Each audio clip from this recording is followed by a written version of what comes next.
বৈশাখ থেকে ঘাটাল শহরে পলিথিন ব্যবহার নিষিদ্ধ। বিভিন্ন রকমের 120 মাইক্রনের মধ্যে যেসব প্লাস্টিকের জিনিসপত্র আমরা দেখতে পাবো সেগুলো বাজেয়াপ্ত করা।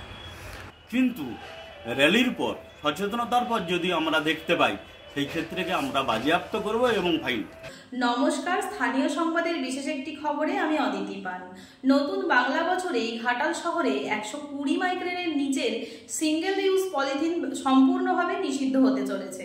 পৌরসভার চেয়ারম্যান তুহিন কান্তি বেরা জানান, দূষণ নিয়ন্ত্রণ পর্ষদ থেকে পলিথিনের গেজ মাপার যন্ত্র পাওয়া গিয়েছে। এরপর শহরে যাতে কেউ আর 120 মাইক্রনের নিচের গেজ পলিথিন ব্যবহার না করে তা নিয়ে প্রথমে সচেতন করা হবে, তারপর অভিযানে নামা হবে। এই নিয়ে ঘাটাল পৌরসভার স্যানিটারি ইন্সপেক্টর অসীম আদক ঠিক কি বলেছেন শুনে নেব। সুরা থেকে বা পলিউশন কন্ট্রোল বোর্ড থেকে আমাদের দুটো মেশিন দেওয়া হয়েছে, যেভাবে মাইক্রোমিটার বলে একটা গজ মিটার বলে একটা মেশিন দেওয়া হয়েছে, চেয়ারম্যান সাহেব নিয়ে এসেছেন। এবারে আমরা আশা করছি যে পয়লা বৈশাখের পরে নতুন বছরেই আমরা চেয়ারম্যানের নির্দেশ অনুসারে আমরা আবার রেডি বেরোবো এবং বিভিন্ন রকমের 120 মাইক্রনের মধ্যে যেসব প্লাস্টিকের জিনিসপত্র আমরা দেখতে পাবো সেগুলো বাজেয়াপ্ত করা।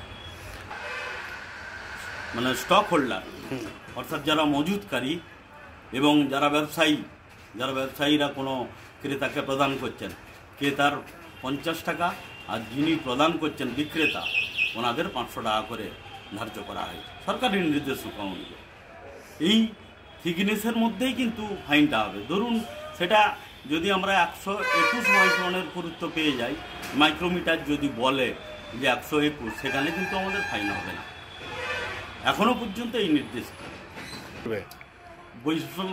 বৈশাখ মাসের পয়লা বৈশাখের পরে হয়তো চেয়ারম্যান যদি দেন যে হয়তো 5ই বৈশাখ বা 10ই বৈশাখ, সেটা থেকে শুরু হবে। চেয়ারম্যান ডেটটা ঠিক করবেন। প্রথম আমরা র্যালির মাধ্যমে চেয়ারম্যানকেও রাখব এবং আমার দপ্তরের যে প্রেসিডেন্ট সুভাষিস মাইতি মহাশয়কেও আমরা রাখবো। রেখে আমরা র্যালি করব, মাইকিং করব, মানে ক্রেতা বিক্রেতাদের সকলকেই আমরা সচেতন করব পুনরায় যে আপনারা সাবধান হন। আপনাদের যদি মজুদ থাকে সেগুলো আপনারা যে কোনো উপায়ে হয় আপনারা সেটাকে নিজেরা নিষ্ক্রিয়করণ করুন বা আমাদেরকে ডাম্পিং গ্রাউন্ডে দিয়ে দেন, সেই ক্ষেত্রে আমাদের ফাইনের আওতায় আসবে না। কিন্তু র্যালির পর, সচেতনতার পর যদি আমরা দেখতে পাই সেই ক্ষেত্রে আমরা বাজেয়াপ্ত করব এবং ফাইন। 2022-এ কেন্দ্রীয় নিষেধাজ্ঞা কার্যকর হলেও ঘাটালে তার প্রভাব ছিল ক্ষণস্থায়ী। ওই বছর মাত্র সপ্তাহ 2 ধরে পৌরসভা অভিযান চালিয়েছিল। তারপর ফের দেদার পলিথিন ব্যবহার শুরু হয়। এবার জিরো টলারেন্সের নীতি নিয়ে মাঠে নামছে পৌরসভা। ধরা পড়লে ব্যবসায়ীকে 500 টাকা ও সাধারণ নাগরিককে 50 টাকা জরিমানা করা হবে বলে অসীমবাবু জানান। ঘাটাল মহকুমার সমস্ত খবর সঙ্গে সঙ্গে পেতে স্থানীয় সংবাদের সঙ্গে থাকুন। নমস্কার।